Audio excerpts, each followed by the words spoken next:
Well, hey everybody, this is Don with the Vlog of Many Things, and as you can see, we have an absolutely packed panel of good-looking OnlyFans guys. To my right is...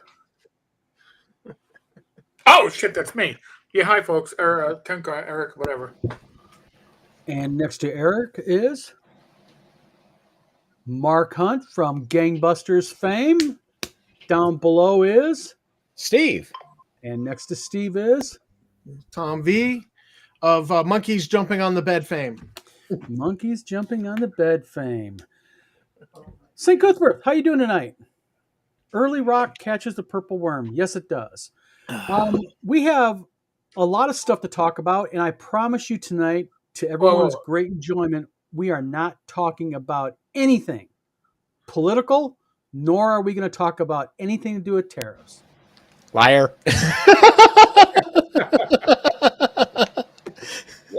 You know, you could have. We're gonna try. We're gonna try. Give us let us try. Yep. What we're going to do tonight, guys, is this. Hey, I hear everybody, so it had to be on your end. I'm going to call you Bad Mike for the rest of the show. Well, down below, as you see, the vlog of many things at gmail.com. We shared this a few weeks back. I just haven't checked it. We have gotten emails. So we're going to read some of the emails that we got because a few are some really interesting questions. We had somebody good enough to review our channel for us. Oh. Would you guys say that the review of the vlog of many things was colorful at best? What color are we talking about? Red? It was bloody. It was bloody, but we're going to read the questions and everything. We're going to address them. Mr. Hunt is here. We're going to talk with Mark a little bit about Gangbusters. Mark is here because me and Mark talked on the phone earlier about one of the questions that are been asked, and we're just going to go ahead and have some fun. Edward Kopp says, Eric, your audio is broken. Is my audio broken? How do I sound to the rest of you bastards? You sound fine to me. Yeah, you sound fine to me. Yeah, right. So far so good.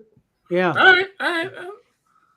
You were getting an echo earlier, Eric, but I think that's because you might have had YouTube on one of your screens. I didn't have a second source going up, but all right. Gotcha. Okay. Well, real quick, let's start off with just something real light. Any news happening in the gaming world that's not had to do with tariffs? Yeah, no, there is. Okay, like what? Let's. The OSR group with like 7,000 plus members is no longer the OSR group. By the way, I don't know if you guys saw he changed the name yesterday. Yeah, I left it yesterday morning when it was becoming all political, and I was like, not my style. I'm resigning as a moderator. I don't need to be here, and I left the group. But before the afternoon was over, it was no longer the OSR group. It's the old school gaming and 5e group or something like that. Okay, so basically he is changing the theme of his group to cater to people instead of just saying, hey, we have something good going and why, well, whatever. I couldn't tell you. So, okay. And, this weekend... Mark, this is in our neck of the woods. Ypsilanti, there is a major game convention. What is that? Do you know what I'm talking about? Yeah, the one Cthulhu, Call of Cthulhu. It's like the 50th year of it. Yeah. Crazy, isn't that crazy? Wow. It's I'm trying to think the name of it. Mark, you're supposed to rescue me, my friend. I almost went to it today. That's the problem. Yeah, I mean, I was talking to my wife this morning when taking her to work. I was like, you know what? They're this game convention because I guess Luke posted a photo. Luke Gygax is headed. So him and his daughter were on the plane this morning. I went last year. It's pretty good. Yeah. ChaosCon or something like that. Chaosium Con, yes. St. Cuthbert, thank you very much. He's got to be brought in the show now too. We're going to have to bring in. We're going to have like 15 people in here. You know, I just thought of something. You know, we are 3 people away from being the Brady Bunch. That was brought up in an email, but okay, what else we got going? Real quick, Edward Kopp says, Don, I did a play test of my Zweihander adventure for WizardCon. I was very happy with how it ran. Excellent. Looking forward for you to come to WizardCon. Looking forward to meeting you. Real quick, briefly, WizardCon is in 2 weeks. Mark, go ahead. Outgunned has their superhero Kickstarter. Superhero superhero quick starts out. Came out yesterday, and they're one of probably the best new games I've played. I know we're in the old games, but no, one of the best games I've played recently. You should bring that to WizardCon. Maybe run a game. I'll do that. Yeah. Who put that out? Two Little Mice. Two Little Mice. Yep. Yeah, they're any wards, so they're doing pretty good. Yeah. Yep. So WotC had a change of D&D leadership. Also, I understood in the last week or so. Oh, with the jumping ship. I wasn't going to say the rats are jumping ship. I'm trying to be positive. Remember, today's show is positive. Guys, come on. No, I'm not saying it. I just said they are jumping ship. I didn't say the rats were. It could be sailors jumping ship. It could be the band is jumping ship. It could be. I thought they were throwing the crack cocaine overboard. The rats are the last. Listen, it doesn't crack. Just letting you know, becomes crack when it gets here. It's shipped in raw form on the boat. That's right. Yeah. Real quick, Scott Mulder says, Don, you get your package today I sent. I don't know because I've been in my shop all day. So I can let you know. Did you send it, Scott? Did you send a signature required? Because if so, then probably Michelle will sign for it. Edward Kopp says, doesn't any at Gen Con really mean that much for a publisher? Good question. Guys, opinions?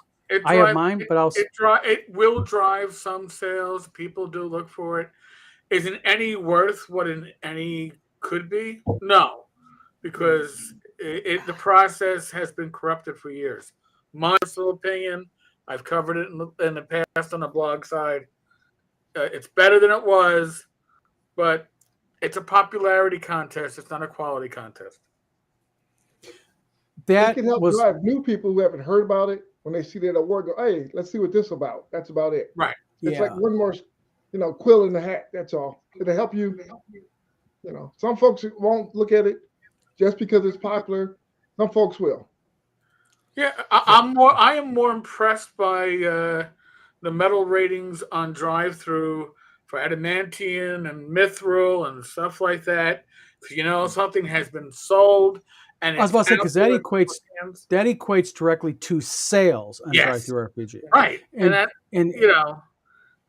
that to me is a show of quality, much more than all right. Somebody won a popularity contest. Like, I don't care about Major League Baseball's All-Star game. I haven't cared in 30 years. So basically, the way Ennies operate is it's basically a strictly popularity contest. Mm-hmm. Now, question: is it a Okay, this is kind of is the Ennie a true popularity contest? Like, Eric, you're a judge. Wink, wink. I know you, buddy. Take care of me. Or is it more of a popularity contest because they based upon overall vibe in the community and sales?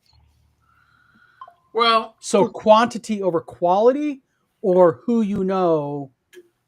It's a little bit of both going on. And because I know Vince won an Ennie before. Yeah, Vince won. And here's the thing.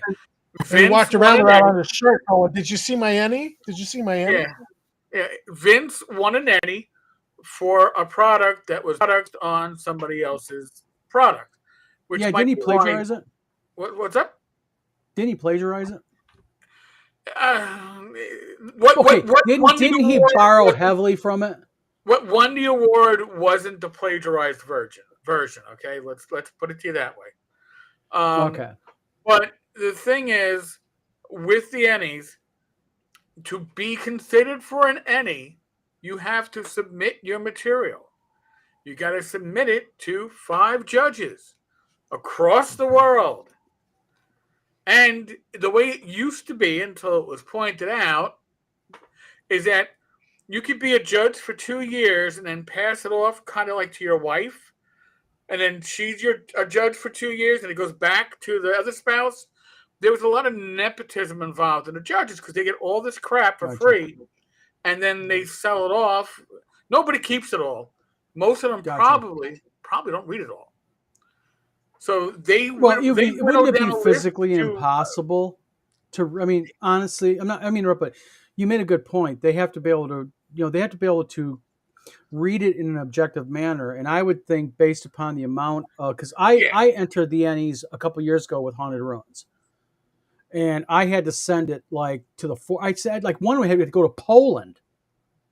It was crazy, and I had to pay my flipping shipping and all that. Yep. Yeah.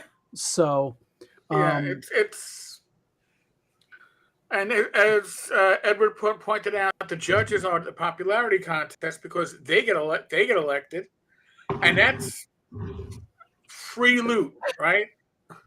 Oh, but yeah, you're not. It's free loot. So, well, I don't know. I don't put much weight on it. Well, the nice thing about thing though is we're also going to be giving our monthly award, and that is the Johnson Brothers Hose Your Customer Award. We give it out monthly. We gave one out last month. We do have a candidate, but we're going to be issuing that award later on this evening in tonight's video. Real quick, let's get into some really fun, interesting stuff. We have Mark Hunt here. Mark, by the way, thanks for coming on. Such an early notice. I literally called Mark about 4 hours ago, and you agreed to come on. Appreciate it. So Mark, for those of you who do not know, Mark is the owner of the IP of Gangbusters, the 1920s, 30s, real cool game. Mark has rewritten it, kind of got it all cooled up. We got some great news tonight. I'm going to let you break that news, Mark, about who we have now endorsing the game. And Mark, first of all, tell us a little bit about what makes the new Gangbusters so special. Why would somebody want to buy the new Gangbusters? It's been expanded upon and fleshed out more and made it more accessible. That used like a modified BX system, so you literally can drop in any BX game and pull it straight in. You can run it through the haunted salt marsh and have your characters go through that. You can literally have, Greyhawk as a city, major city. You literally can take any of it and run it. You can have thieves. You can have all those stuff that's D&D based type games right into Rock Junction, which is a new city like Lakefront City. All these things are all compatible, and the new rules for law, bootlegging, all those different things you can just tie right into your regular D&D game either. So you can pull from one way, put in the other, or pull from another one and put in Gangbusters. And to let everybody know that right now, Gangbusters is scheduled to premiere at WizardCon at the end of the month. I am going to be, in the interest of transparency here, we're just going to be a little bit blunt and honest here, is this is going to depend now due to the only thing I'm going to mention about tariff is, of course, with the paper buying. But I entered into an agreement for paper buying. I announced it on Wizard Tower Games. So we are 99.99% there. And on top of that, there's going to be a little something special on the packaging, isn't there, Mark? Yes, there is. Tell us. Mark Akers, one of the original co-creators of Gangbusters, give us the seal of approval. He looked at it, liked it. He's going to, we're going to work out a deal with him, and he's going to be like, yep, this is a good product and everything. He likes what he's seen. Yep. He's been following along on the Facebook of Gangbusters. Cool. And Rick Krebs was, this is like in the second edition of the revised version.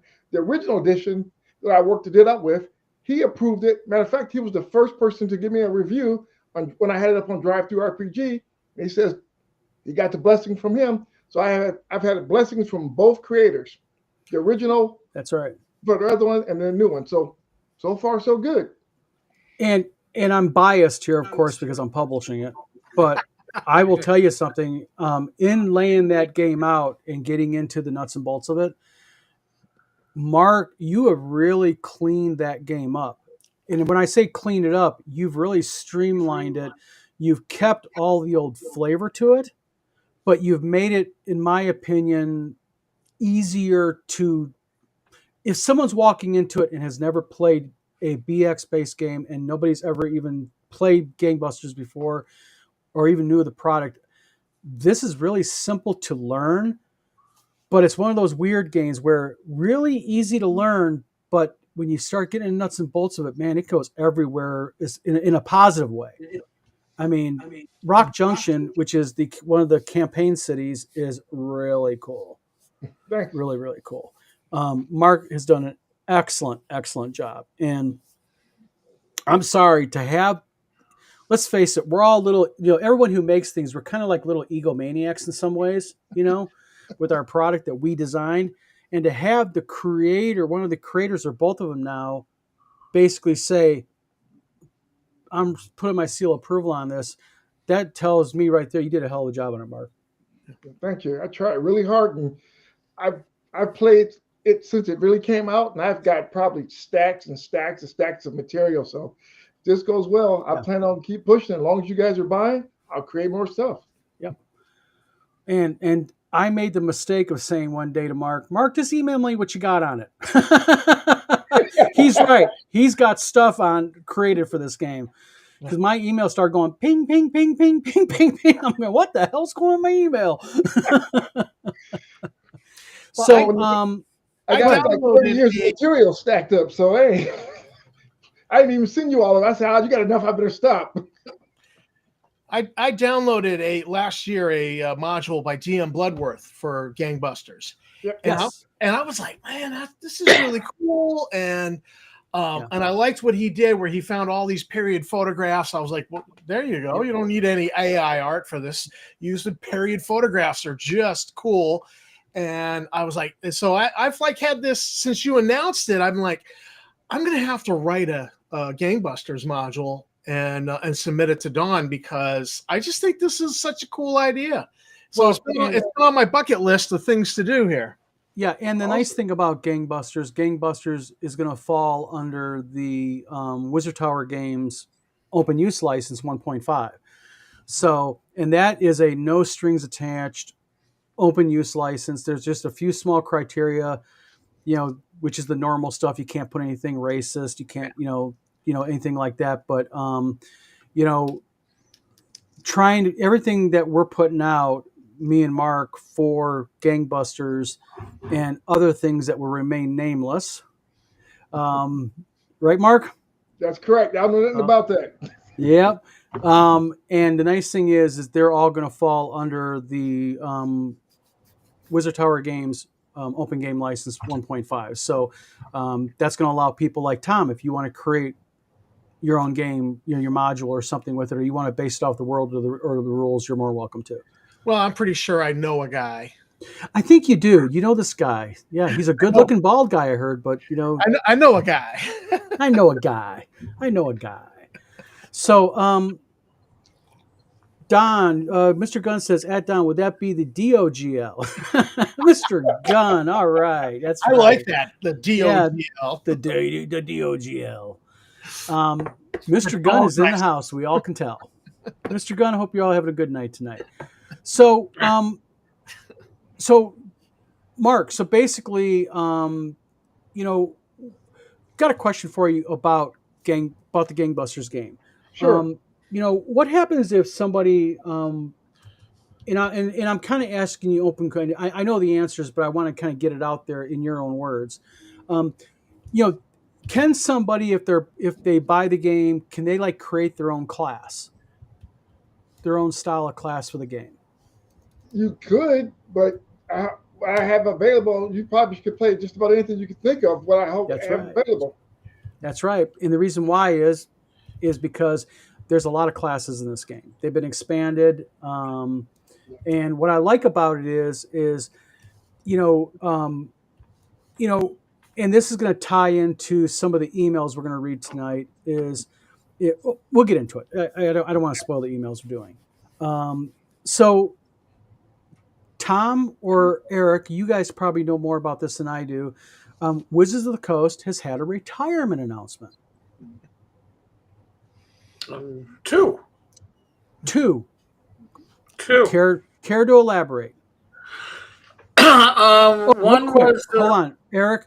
Or sorry, I don't mean to do this, but this is really important question. Yeah. Edward Kopp says, "How well is the Purple Gang equivalent representing gangbusters?"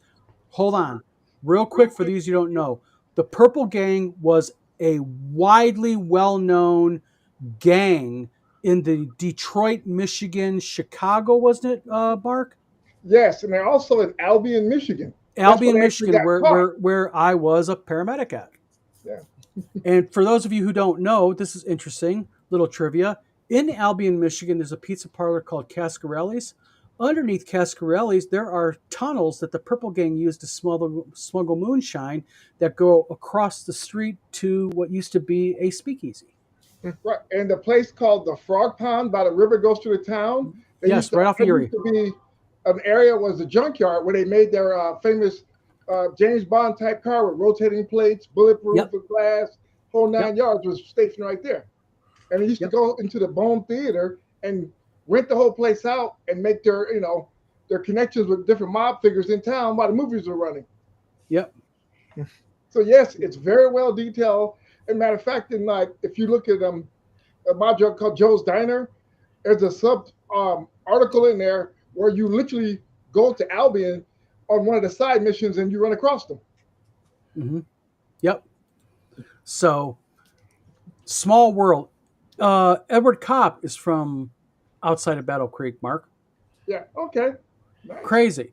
And I think Ed and Steve went to school where my wife now is a pre-K teacher. But Eric, sorry for interrupting you. It just kind of. So let's. What happened at WotC? Chris has been there for, I don't know, 20 plus years.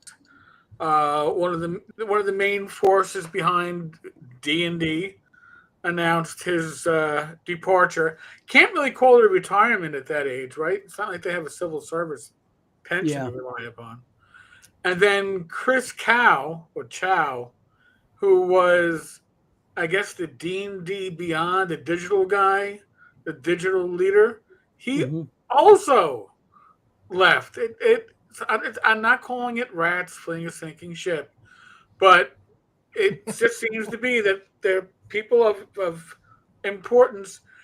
Either they don't want to get blamed or they're going to get blamed anyway. They don't want to be there to take the blame, or they don't like the direction things are going in, and this is their way of protesting. Who knows? And let's segue that into one of our email questions. You guys want to do that real quick? Because it actually pertains to this. We down below have our email floating, the vlog of many things at gmail.com. If anybody ever has a show idea, they have a question they want us to answer, something specific they want us to talk about, you can email it to us there. The only thing I ask is drop me your first name or your screen name username and where you're from. Excuse me, that's all I ask. That way we can kind of do a little bit we won't use your last name.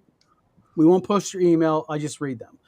An individual name of all things, Mark. Not Mark Hunt, the esteemed guest of ours, but Mark, he didn't put a city. He asked this question in email. He said, with the death of Project Sigil, can you do a show or at least talk about what Wizards could be possibly doing or have up their sleeves? Do you think that they killed it on purpose and are going to surprise people with something new and are keeping it secret? Because they dumped a lot of money into this project and a lot of effort. I don't think there's a Monty Hall going on. Behind door number 3, we have an even better VTT. Yeah.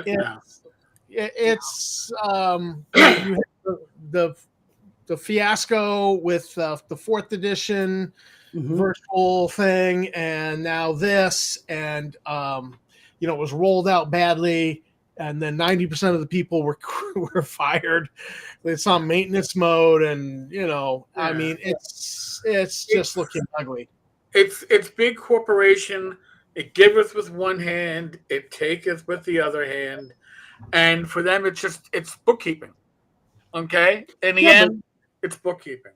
but do you okay? But they still have an online VTT. Yeah, and called of all things maps. Yes. So, in my opinion, I think what happened was, I think you guys are a mixture, right? But I think the big thing was they bit off more they could chew. I think technically the idea behind Sigil was really good, but I think the technology just is not quite there yet. It's close, but Well, the technology is there, but not at the level that the user base needs. I mean, let's be honest. When I play D&D, I'm not looking to say, "Hey, who's got the latest and greatest processor and video card so we can play this virtual VTT with 3D terrain?" I'm going, "Hey, I want to get together with Don and Mark and Tom and whoever else I'm going to throw at the table because they're friends of mine, and I want to game with my friends." Nobody, they put the cart before the horse, and they weren't addressing that people game because they're socializing with friends. It's not like a video game where you're playing. And even when I was playing EverQuest, I was playing with real friends, but you can be in a guild with a bunch of strangers.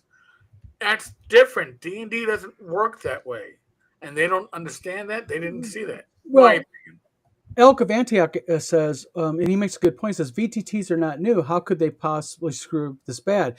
Well, Elk, I don't know if you know about Sigil or not, but Sigil was not your average VTT. This was if I'm right, wasn't this an AI driven using the Unreal Engine? No, it wasn't AI driven, but think of Dwarven Forge. Yeah, it was three dimensional. It was 3 dimensional, but it wasn't. AI was going to come later. They hadn't reached Okay, that part. gotcha, They won't say it was, but it was. Oh yeah, gotcha. that would have been the game master, so you could get online anytime you wanted. But they probably Exactly. had a problem with their monetary system. They figured if you start charging too much, people just going to play in person. Yeah. Yep. And Matthew Melman, by the way, thank you, Matthew, for tuning in. I think I've seen you a few times here before. Makes a good point. He says, becoming a software company without being a software company is a tall order. Amen. Yep. We are developing Zonk, me and David Floor. David Floor is a true game software developer. And I'm telling you, even something as relatively simple, like on a scale of difficulty of 1 to 10, if Sigil was a 10, Zonk is a way low 1. I mean, it's ultra simple, but it's a tall order. I mean, there's a lot to kind of get involved in. I think they just bit off more they can chew. I mean, yeah, they had the engine, the Unreal Engine, but I mean, an on the fly, anytime Mark can sign in, I can sign in 5 minutes later, run a game, and we can be running two different type of worlds, two different type of thing, and it's Unreal, 3 dimensional, first person. I mean, I just think that it's sort of like what's the name of that? It's very controversial. Something Ilaria. It was the Kickstarter that raised like $10 million. Oh yeah. Ilaria. It's called Ilaria. That's what it was Yeah, called. and it's been now like 7, 8 years, and they've never delivered anything except screenshots. Who Yeah, ran they that were one? Ken Whitman? Actually, it was a guy similar to Whitman. He's unlike Whitman. He's sticking around. He fights with people online. He makes these big manifestos. Nice. Yeah, you're right, Mark. It's still around. He says he's going to deliver it. I was actually watching a YouTube video about it the other day. So Chronicles of Ilaria. That's the name of it. Chronicles of Ilaria. Yes, it That's was. the thing. Yep, and it was supposedly this first-person perspective world. You can go anywhere, do anything, destroy anything, interact with everything, take anything. I mean, it was like literally supposed to be this new way of gaming, and it raised like, oh man, it's on Kickstarter. It was like $10 million. It was like one of the all-time largest Yeah, it was Kickstarters crazy. ever raised. Yeah, I don't know. Speaking of big money on Kickstarters, Kelsey's When Arcane did it finish Library. it? closed out with 2-point-something million. Wow. Nice. Congrats to I think it was her. 2 points. I hope she 2.4 finds million? a printer in the U.S. Yes. Yeah. But hats off to her. I mean, to take, it's one thing to have a Kickstarter and have a popular product on Kickstarter and be a mom and pop small publisher. It's another thing to put out a second Kickstarter and it's even bigger than the first one. Right. So hats off to her. And as not only a fan of the game itself, because I finally buckled down and got a copy and read it, a little bit of it, excellent game. But also just as a fellow publisher, congratulations, woman. I mean, great job. Glad to see you got that. That's a real accommodation. 2 million. Nice. Man of War, real quick. Let me pull the comment up. My apologies. I'm trying to catch up on here. Man of War 665, Neighbor of the Beast, says was going to be pay-gated barrier to entry microtransaction minefield with AI coming later to scoop up DM lists. I think that's pretty much anything, though, don't you guys? I mean, and I'm not defending WotC, but I'm going to defend WotC. This is expensive stuff to develop. You got to have some way to monetize it. How could you? Okay, idea, guys. We have a VTT. How do we monetize it? Any ideas? Microtransactions. I'm sorry. Subscriptions. Oh, wait. No. Come on. I know. Well, how about both? Do like a tiny subscription where they're like, yay, we get all these things for this tiny subscription, but then you also do the microtransactions that if you don't want to really get deep into it, you still get money off the people. If they want to get deep into it, then you start taking them to the bank on microtransactions. You want 15 new pages to, Tomb of Horror, $9.99. Extra stuff. This starts. Yeah. Additional product, additional stuff. You want a new class? Another $1.99. All kind of stuff like that, and people would pay it. Yep. And the thing is that's kind of what they do now, anyways, with everything. I mean, even TikTok is more and more now. You're starting to see people on not people, but TikTok now is offering things that you can pay like 99 cents for. Yeah. And little things like that, microtransactions. Well, that was EverQuest. I mean, if you used up all of your free slots with your free membership, you then had to buy a new character slot if you wanted to have a new tune in the game. And so, Yep. And that's the only reason why I keep my account going and log into it every once in a while is I bought extra character slots. So I feel like I bought something and I want to maintain it, but I kind of, Well, if you think about it, I mean, the idea behind this, and it's actually pretty innovative, is, let's face it, everything has add-ons now. I mean, every game out there. I mean, when we look at Wizards of the Coast and what they did with D&D, with 5e, they didn't have the traditional Dungeon Master's Guide, Player's Handbook, and 2 or 3 monster manuals. How many DM guides and player handbooks did they have? Wow. Yeah. And it was just like they kind of like tried to microtransact you using books. Right. But is what it is. But all right. More viewer mail. Robert from Cincinnati says this. He says, not trying to offend. I would just like an answer that makes sense, as many OSR players cannot answer this question. Why is it you all hate 5e so much and WotC? He goes on and says, I play a lot of original D&D, but also once I gave it a chance, I like 5e. Now, I'll let you guys kind of get into it because I got an answer to this, but I'm curious, guys. I've played one session of 5e with Tom. I was Snoopy fighting Cthulhu.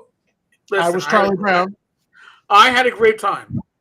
That being said, I had a 6th level character. I had 8 pages of character in front of me.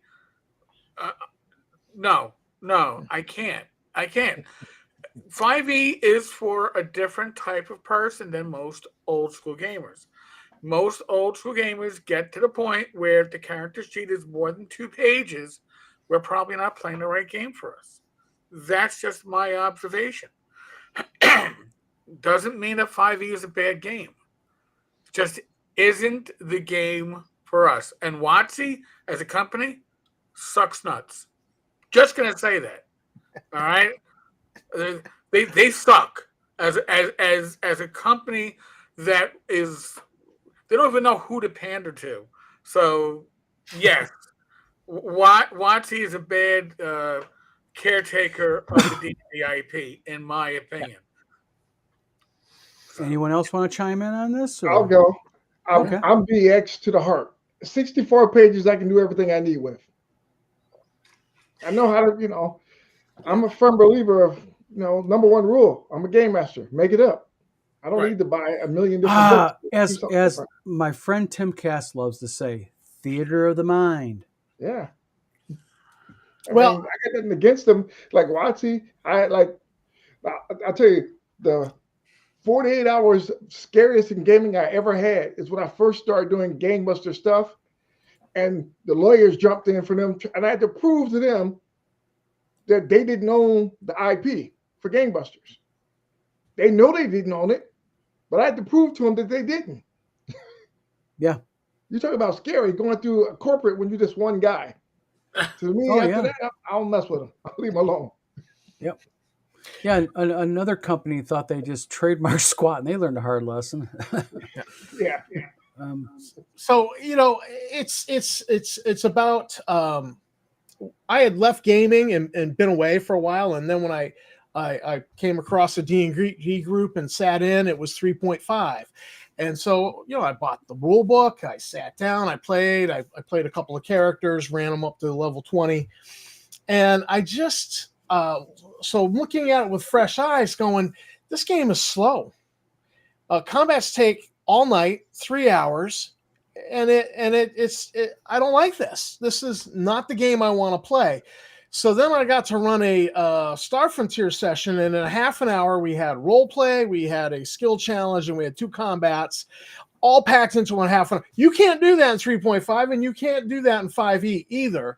Not in 30 minutes. And I did that with an old school rule set, and I was like, stick a fork in me, I'm done. And I pissed off my 3.5 friends. They were like, because I'm like, that's it. I'm not playing this game anymore. I'm not having fun. I don't like it. I'm not doing it. And they were mad at me for a while, and 1 or 2 of them don't talk to me still. But I'm like, if I'm not enjoying it and having fun, why am I doing that? Right. And like Eric said, we played in a 5e game. It was the Peanuts Gang meets the Great Cthulhu. I thought, great concept. We had fun. And it was the people around the table having fun, but the rules didn't really serve it well. And I was just kind of like a 6-page character sheet. You don't know what you can do. You're flipping, trying to find it for a one shot. It sucks. So BX would have been better, honestly. And, and probably more fun. BX would have been more fun as a vehicle for that Peanuts Gang meets the Great Cthulhu. Would have moved so much quicker. Oh my God. The pacing of 5e compared to an OSR game. Well, yeah, I mean, because it's sort of like in the early days, if you're used to the white box, okay, or the wood grain box, and then they came out with Holmes, you're going to go, oh, they're making this more complicated. But then they came out with AD&D and BECME, and so the evolution of D&D, I think, and I can understand the evolution of it, and I think that's part of what made D&D now 50 years last plus. But I think what they're doing is, where the sin with D&D they've taken, in my opinion, is instead of looking at it and going, we need to get back down to the more simpler roots because we can do more with less, they've overcomplicated it, is what they've done. and they went to the power gamer aspect because everybody wants their zooms and wham whams. Like Edward Kopp says here, 3X game engine is Magic the Gathering. It would have worked best if the players had a deck in hand. And yeah, amen. Yeah. And when you look at Shadow Dark, what Kelsey's doing with Shadow Dark, that it's a 5e rule set, but with OSR sensibilities, it works and it moves fast, and damn, that's scary. And then, this stupid torch mechanic. I lit a torch. All right, we're setting a timer, 60 minutes. The torch burns out. Bingo. You can't screw around. Yeah, right there. That is something I use in open worlds, and that is a massively cool I love it. Yeah, it stops. You can play a game that's not Mathfinder. Well, yeah, because it forces your players, instead of your players spending 20 minutes to see if they want to open the bloody door, as a DM, I can sit back and go, take your time, guys, all you want. Meanwhile, your oil's being depleted. I mean, and it just, the ticker's going off, But the thing is, what they've done with 5e is, again, I think they just overcomplicated it. But we have another one, if you guys want to kind of get into this a little bit. Shall we talk about that, or shall we do our review what we received? Oh, it's up to you guys. Yeah. Was there something about orcs and racism that we were going to cover? Yeah, but into that email, you talk real quick. I like racist orcs for personally. Okay, let's get into racist orcs for $25, please. All right, Granner the Stout from Greyhawk. I think he's using a pseudonym. Call me bold for saying that. Oh my gosh, really? Okay. I just got a feeling Granner the Stout is not his real name, but we're going to run with it. He asks, or she asks, this question. What do you guys think is so offensive about how orcs used to be presented? And do you think really that they represent black people? As I never met a black gamer who was offended over them. I think instead it was just something to gripe about. Now, in the interest of being transparent, I called and reached out to Mark earlier about this question out of respect. And I wanted Mark's input on it because, I know Mark well enough now. Mark's a straight shooter, and I figured he'd give me his honest opinion. Now, I'm gonna play the token bald white guy here, okay? All right.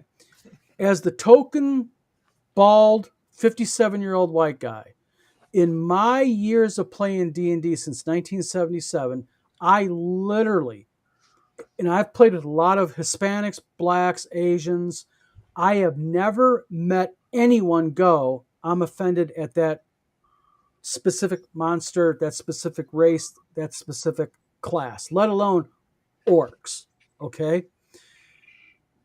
Mark, you are a older African-American man. What is your story about that, what you've run into in your life? As a token bald black 57 man, been playing since 1979, I ain't never heard nothing like this in my life. I remember seeing a half orc. If you open up the book and seeing that guy and you thought, hey, that's a black guy, there's something wrong with you. Because I've never seen that, never experienced it, never heard. I've played. Matter of fact, I didn't know white people played D&D when I first played it. Everybody was black. We didn't know any white people. That's racist, Mark. But no, I mean, it brings a good point up, though. I mean, the thing is,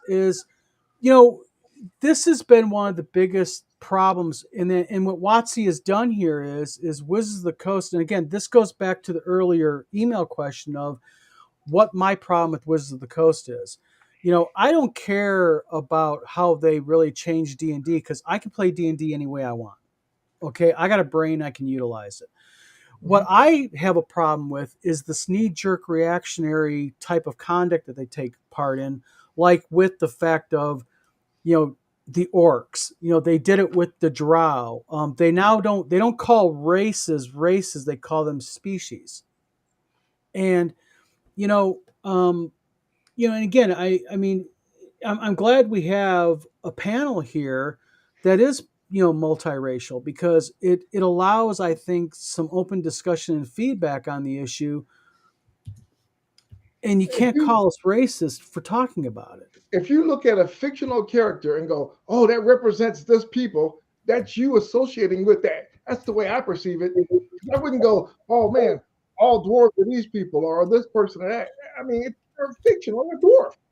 I Yeah, mean, they're a that's dwarf. where to separate reality from fiction. That's stuff you learn like in the third grade. Leave it alone. Yeah, and that's my big problem that I have with it is the fact that it's almost like, call me bold for saying this, crazy, but it's almost like people look for something to bitch about Yeah. on social media. I know it's a shock. People actually are on social media looking for things to complain about, but It's a victim mentality. I gotta be outraged about something. Yeah. Yes. And the Elk of Antioch says, I've never had a fellow gamer get offended by a monster ever. We're not the offended generation. Right. Well, yeah, and I don't know. I have just a really big problem with it because I think what they're doing is they're doing a disservice because one of the reasons why I called Mark was, and this is going to sound silly to a lot of people, then probably not to a lot of others, is I called Mark on purpose because if I would have not had an African American man talking about it tonight on our video, I guarantee within the next couple of days there'd be somebody in the chat going, "Oh, another white older cis male popping off," and and I just I'm just glad. I mean, I thought I was an outlier. Like, No. I never met anybody. I've never met anybody that had a problem with D&D races or classes. You know what? Those are like gamer Karens, okay? I mean, I hate to put it that way, and I hate to insult anybody named Karen, but that name's been used this way. They need to find a reason to feel superior themselves, so they're going to dictate to you where you are wrong, why you are offensive. You did nothing offensive, but they're going to tell you why, and they're going to lecture not just say me, but Mark for not being on board. And Mark's lived the experience. Okay. Yeah, it's superiority syndrome. Yeah. Really. I think about it like this, like the MTU, like from Traveler, My Travel Universe. If your D&D universe has that, that's fine. Keep it at your table. Don't bring it to mine. And if not, I get up and go to another game, or I run my own. If that's how you want to associate Black people as orcs or whatever, great. That's your opinion. I don't want to have to take part in it. I go somewhere else. If I don't like it, roll the dice somewhere else. Well, see, and that's the thing. Again, and I talk about this a lot. I bring it up all the time in our videos. Is I believe honestly, but that is one of the reasons why D&D has had the longevity that it has is because of the flexibility of Mark, you can run your game your way. Steve runs his, Eric, and I'll run my game my way. And if I'm sitting at your table and I don't like the fact that maybe one of you guys has a session 0, then I don't got to sit at your table and play the game, know? And D&D is so flexible and there's such an ability there to make it just, I mentioned theater of the mind. Tim Cass talked about it the other day. I was on the phone with him and he was talking about the lost art of theater of the mind, being creative, being able to do things on the fly. And that's what he does on Wheel of Blame. Whenever he goes to a convention, those are not planned out. Right. He literally sits, he does the proverbially pulls it out of his ass. He just goes ahead and runs with it. And I think that, which one it was, I think it was, wasn't it you, Tom? Yeah. You were running a D&D club at your school. Well, I pull stuff out of my ass all the time, man. Yeah, no, but my point is though, that was something though that these kids were learning that, you can kind of like go with the flow and you can do 10% that. of the school. 10% of the school played D&D. And when I was in high school, I was a school of 800 students, and there were 6 people who played D&D. And you didn't necessarily want to get outed for playing D&D because, that just made you a target for hazing with the jocks. And so I would play D&D on the air base, and the United States Air Force was at the time the most integrated institution in America. So, that kid over there is Filipino, but he plays D&D. He can play at my table because, it was something I was interested in. Didn't care if he's Filipino or that kid is half Native American or, what. Hey, if you were in, or if we're building forts in the woods and you're a fellow 12-year-old, well, then you kind of got my back a little bit when the 16-year-olds come around and knock down our fort and start bullying us. We try to fight back and we could never fight back really effectively. It didn't matter. Skin color did not matter. And so I hear all this that all you white guys, that was racist going all the way back. To me, it's bullshit, and I call bullshit on it. So what do you think, Steve? Well, I didn't, when we were playing our role-playing game in high school, the one that me and my friends created, we didn't have it where, where it was anything racist or, orcs or black guys or anything like that. With us, we liked mixed genre, and boy, did we get hazed about that. It's like, you can't shoot an orc with a bazooka. Like, I just did. What's the problem with that? Right. There you go. That's the core of D&D. Your game, your way. Exactly. And, I think that's. I think part of the problem with more younger generation of gaming is they want to have a rule for everything. Mm-hmm. And D&D is like a really bad game to have that type of mentality, because if this keeps up the way it's going, we're going to have a flippin' Dungeon Master's Guide that's going to be bigger than the King James Bible. Here's the thing. And they say, well, I want to play it rules as written. I point out, in the white box, it clearly says the GM will roll your stats and help you select a character that fits. Yeah. It literally says the game master rolls all your stats. You don't even have a choice in that. Yeah. And then in Holmes, you start from 1 to 3rd level in that book, and then you're supposed to go transfer over to AD&D. Yes. And then when you get realize that it's literally in the rules. Yeah, and when you get D6 is the normal, and then you get to vary it up. Yep. And in AD&D, Gary Gygax very specifically says that you can change, and I'm paraphrasing, but essentially what Gygax said was you can change any rule that you want, just be consistent in the implementation of that rule. Right. So and those rules, the book was really the set rules for when you play in tournaments and different people, so everyone at least had a firm basis what to judge stuff on. But the game master was supposed to change stuff. That was rules as written, is to change stuff. Right. That's how it is. And Elk of Antioch makes a really good point. Elk of Antioch earlier mentioned that he was gay and he's not offended by the term fairy. And he makes another good point of, contrary to what D&D bigots think I don't have wings or fly, I don't know any fairies who do, although it'd be cool to meet one. The point I think that Elk is making, and he's being humorous here, and it is funny what he's saying, is, being able to laugh at yourself. It was a big part of the game growing up when I was a kid. We used to rib each other bad playing D&D at the table. That was just part of the game, the fun of it and everything. And nowadays, with the session zeros and all of that, I just think that, again, you're kind of getting into these slopes of everything has to be compartmentalized, really neat. And by the way, I don't like spiders, so don't traumatize me. No spiders. Yes. Oh, Mr. Gunn says Simulations Publications Incorporated SPI Air Rules Set.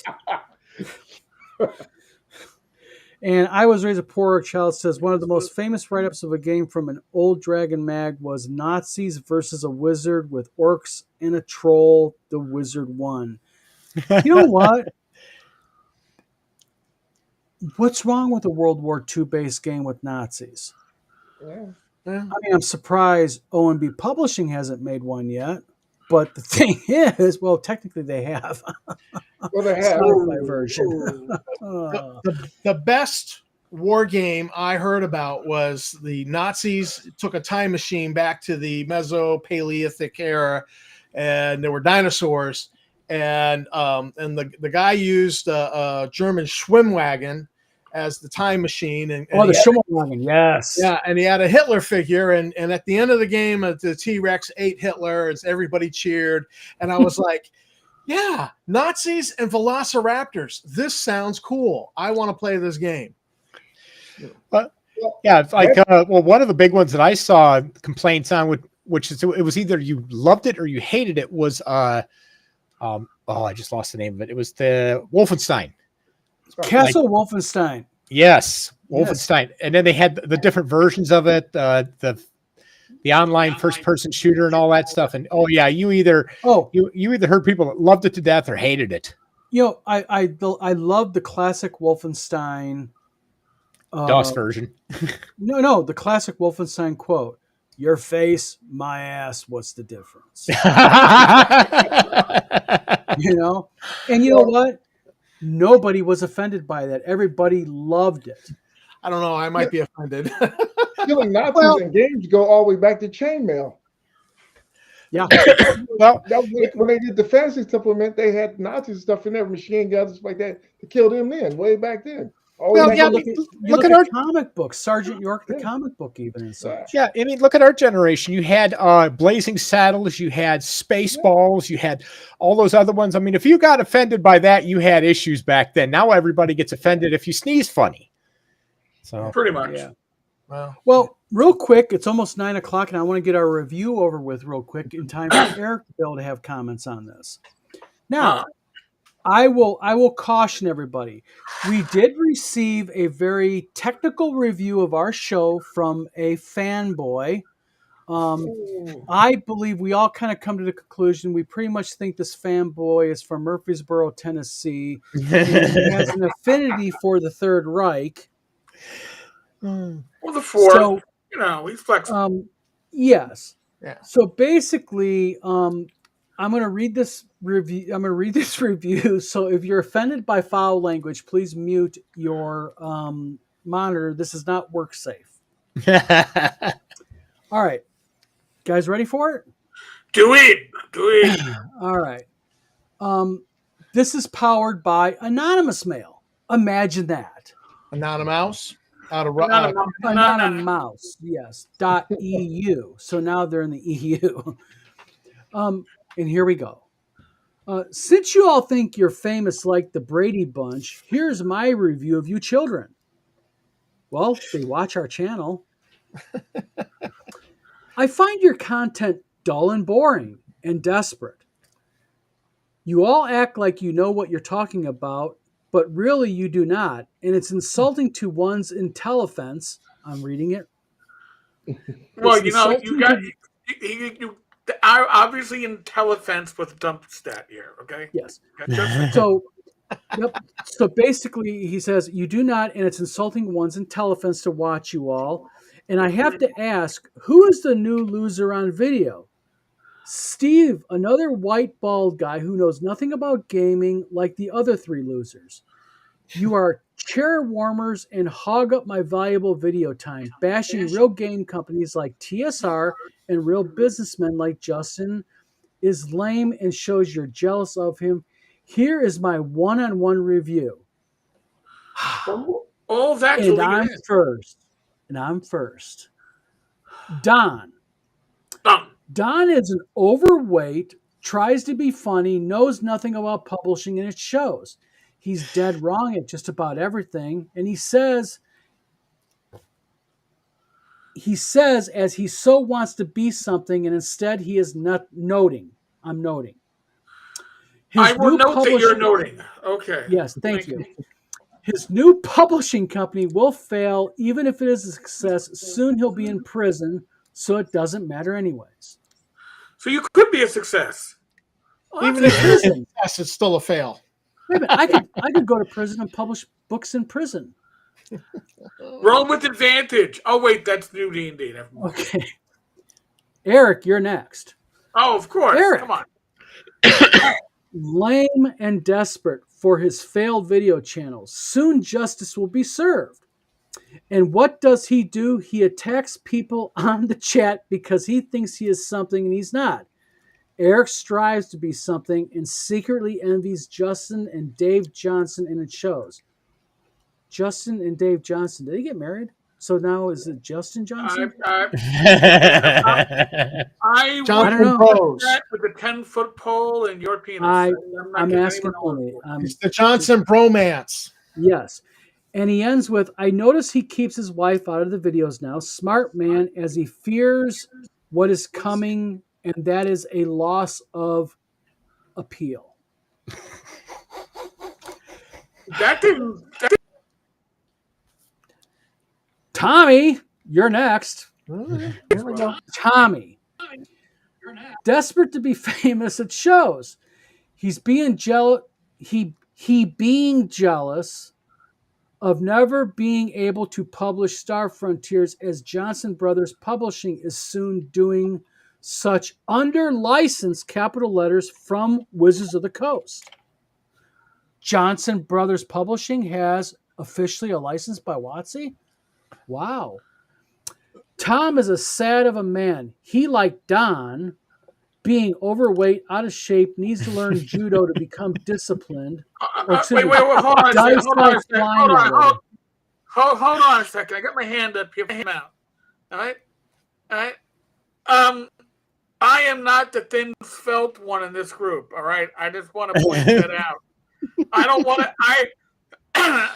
I appreciate the fact that apparently I'm getting a back compliment, but I'm a fat fuck too. All right. No offense, Eric. It may be a little thing. I think the writer of this might have a little kink thing for guys who are a little bald. The writer of this might I also have never cut my hair again. Call me Samson. Okay. My hair will never get cut. Yep. And this is how Tom's review ends on him. He needs to learn judo to become disciplined, but will never do as like Don the con man would have to break a sweat. That makes no sense. No Also, it shit. hasn't. I think you know who's writing this, so actually it kind of makes sense. Well, yeah. I mean, it doesn't mention 12-year-old Asian schoolgirls like normally in those other work, but we'll run with it. Well, for you, Steve. Demonetized at this point. Yes. The new loser, Steve. Not much known Steve. other than another loser desperate for attention, a failure at life and game making. Except that I'm a writer. Yeah, you only have That's like why you 30 failed at books game published. making, dude. Don't you understand? But you're a loser because you don't use AI writing like the guy leaving the review. Mm-hmm. That's right. And he ends our review with this sentence. Kind of sentence. The structure's there. Where do you all drag each other up? Soon, Vlog of Many Things will be closed, Wizard Tower will be bankrupt, and Wise will have to work full-time to support you all. Sad channel, honest review of it. I'm sure you will hide this as the truth hurts. I urge you all to go to therapy and accept the truth of your existence. You will always fail while Justin enjoys success and 7-figure incomes. All I would say to this individual is, please show me on the doll where the mean Marines touched you and hurt you. Somebody's definitely off their meds, that's for sure. Yeah. You ever been to a Turkish prison? Yeah. I have. Well, I need you education would do this person very well. That's what I'm saying. but we've not awarded ourselves a fake industry award for horror. And this is where, ladies and gentlemen, we're going to pretty much award now officially our monthly Johnson Brothers Hose Award.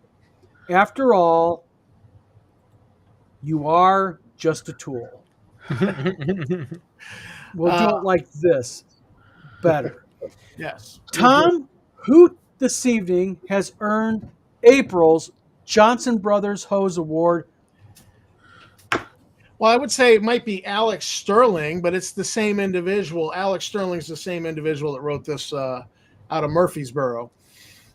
And I've got a share screen going for you there of the IMDb Okay, hold on a minute. Let me real quick. This individual's name is so bad that they've created an IMDb page of themselves using an alt name. Yes. And so Alex Sterling is a name that he is a pseudonym he uses for some of his AI writing that's absolute shit. And so I nominated Alex Sterling, aka Yes. So Johnson. if you go to IMDb and type in Alex Sterling, you'll see the accolades that he gave himself. And yes, it is an alt account, which is a violation of IMDb's terms of use, but not that I emailed IMDb and reported him today to them or anything, and they said they were looking into it. I would never do that, by the way. Well, back when he ran Dave's Films US, he had actually had a web page where he'd given himself a fake award for Yes. horror.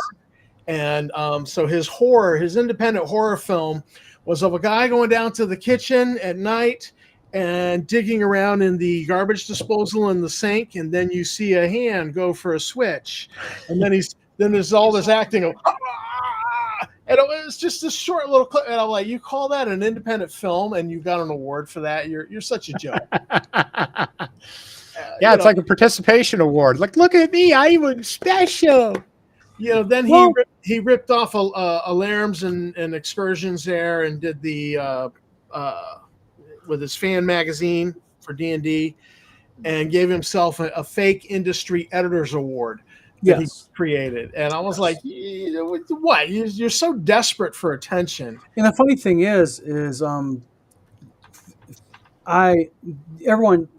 people on the panel, Mark doesn't know this, but the other guys, they know what my spider web is. I call it my spider web. And O&B Publishing, Dave Johnson Publishing is probably the most complicated web branch of my spider web system of keeping track of everything. Real quick, is he volatile? Oh my God. Are you serious, Eric? Yeah, I just found this. So now we know. Now we know where the name comes from. Yes. Hello. What do we got? Okay. I got to pull it up here real quick. Hold on a minute. We know that this person has a certain predisposition toward a certain ethnicity. Dave does like Asian women. He prefers, and I'm not joking, we're not joking here, he loves to write about secret agent teen Asian girls. Yeah. So we have just figured out where Alex Sterling comes in to play. You know, I'm not going to show the photo because she's a real person, and we don't know if she. Right. No, that's why I sent them privately. But Alex Sterling is an Asian young girl. Yes. Tom, it's in group chat. So okay, I'm headed. So the thing is the award goes to that's a congratulatory to O&B Publishing, Alex Sterling for making it in the IMDb website. What an accomplishment it was to make it. So, all right, we have been here now an hour. Eric has his Discord. I gotta do my. He's gonna get going. My Discord. So, just real quick, I guess we could probably close this out for tonight, guys. Mark, you are going to be at WizardCon at the end of this month. Steve, you're going to be there. Tom would be there, but Tom has just had knee surgery. I just want to make sure it was okay to mention it. Yeah, I don't. I'm recovering fast. Yes. I had some anti-inflammatories and maximum Tylenol, so I could sit here through the hour. And but I'm good. We're recovering fast. We're going to get the other knee done, and I should be able to chase the toddler around the house after that. Yep. So glad to see Tom is getting up and running. Manner of speaking, but rather see him stay home and stay the hell away from WizardCon and heal than take a chance of coming to Michigan. Something happens. and then I would feel bad for like 15 minutes. Before the surgery, I would have been like, yeah, no, I'm going to come. I'm going to come. And then after the surgery, I would have been like, oh, F this. Yeah. Well, when you mentioned it, I was like, Tom, yeah, I don't think that's a good idea. You might want to like chill, you know? So, oh man, the surgeon said after the surgery you're going to hate me. Well, today I looked at the physical therapist. I says, the surgeon said I was going to hate him, but today I hate you more. yeah. All right, So, gents. Mark, you're going to be there. You're going to be running Gangbusters, Yes. possibly this new game. Outgunned? Yeah, if I got time, I'll run it. Yep. And Eric, he had to go. Eric is going to be there doing bits and pieces. I'll be doing. I will be John's emergency relief when necessary. Much appreciated. We also have a few other volunteers. St. Cuthbert's going to be there, going to be volunteering a little bit. Along with St. Cuthbert, we've got Scott Mulder's going to be there doing some volunteering and helping out. But a lot of cool stuff happening here. I do have one possible announcement for a change of special guest. Heidi Gygax did announce yesterday that her husband, Eric, has come down with COVID. So he seems to be doing good. He's actually on a live stream with her right now on another vlog talking about their new board game they're coming out with. But that's going to really depend. We're only 2 weeks out now from WizardCon. It's going to depend on how he does and how she does. So I wish him well. Eric, if you see this, I hope that you get a healing and get underway. But Steve, you're going to be there too. You're going to be having some books. You're going to be doing maybe some gaming and other good stuff. So WizardCon at the end of this month. Hey, I just want to ask, next week I'll be doing another interview purely on Gangbusters. Yes, and that's going to be on what channel? 10 Cars, I believe. Yep, No, wait. 10 Cars. 10 Cars, or it's going to be on Glenn Hallstrom. One of the two. Yeah, it's Tom. It's Eric and Glenn's. What's it called? Is it their Wednesday show? Is it Wednesday? Oh, it's Random Party Generator, or Yeah. no? We're talking. Yeah, random. It's Friday, as far as I know. It's supposed to be on Friday. Oh, it's Fridays. That's right. You're right. Friday night So, show. I'm going to be sharing that on all of Wizard Tower Game socials. So, tune into it. Also, everybody, if you head over to the Vlog of Many Things and hit a sub or the respective channel you're watching, it'd be greatly appreciated. We're trying to get the channel built up. There's some things that we need to have subscriber count wise to be able to do some cool stuff, like offer, subscriptions and offer people to be able to do stuff within this type of stuff. Dungeons and Discourse. Thank you, Mr. Gunn. That's what Glenn is. And Glenn is a huge fan of Gangbusters, so we got to make sure we get him a copy. Oh yeah, he loves Gangbusters. Yep. So, Mark, thank you very much tonight, by the way. Last minute, I know you put up a lot of bullshit from us tonight. So, I'll buy you a beer at WizardCon, okay? I've been through worse. So, I'm in the Air Force. I've been through worse. Yeah, you're in the Air Force, so. Yeah. But Steve, Tom, thank you very much. Everybody, chat, Mr. Gunn, Foogly, Osrius Porkchild, goes on and on. Everybody was in here. Thank you very much for making some comments and such. Again, the vlog of many things at gmail.com. If you have a show idea, if you want us to talk about a topic, drop us an email. Just give us your first name, what city or state you're from. We won't use your last name, even if you accidentally put it. We don't do that. If you want to be if you want to criticize us. Be constructive, though. Let us know if you have a problem, what the problem is with us. And if it's just feedback, you said, I want to talk about it, we won't talk about it. So if you want to give us feedback via email, but you don't want us mentioning it or discussing it on live, just say this is not to be shared, and we will respect you. Sure. So, again, everybody, thank you for tuning in tonight. Pretty soon, starting up will be a live stream D&D game where we're going to be cranking out, what is it, once a week? Once every 2 weeks, was it, Tom? I thought we were going once a week. Yeah. So we're going to be on Twitch, and we're going to be streaming it to, we're going to be doing some podcasts. So we're going to be on Spotify Premium and also Apple podcast. So Tammy's going to sit in on that. I think, I don't know if we're going to just do two of us on the same screen, or no? Just to save a spot on the screen. Oh, I see what you're saying. I got to take. I use Quest, by the way. I don't use that. Quest is my VTT. So I don't know how many people can fit on Quest. Because you're going to go off of little mini markers that you're going to be able to move around. Oh, okay. So I think it's kind of moot, but I think you're still across the bottom or on the side. One of the two where the actual physical players are. So, yeah. So everybody, thank you for tuning in tonight. By the way, again, we much appreciate it. Without everybody in chat, we're just like dead sticks, flying blind. So, We're just everybody pulling stuff out of our ass. That's right. Not that we've ever done that on this show. Nah. But again, everybody, pretty soon check out Gangbusters and the Associated Product by Mark Hunt. Also, yep. And again, WizardCon the end of this month. We've got Tim Cass, we've got Darlene, we've got.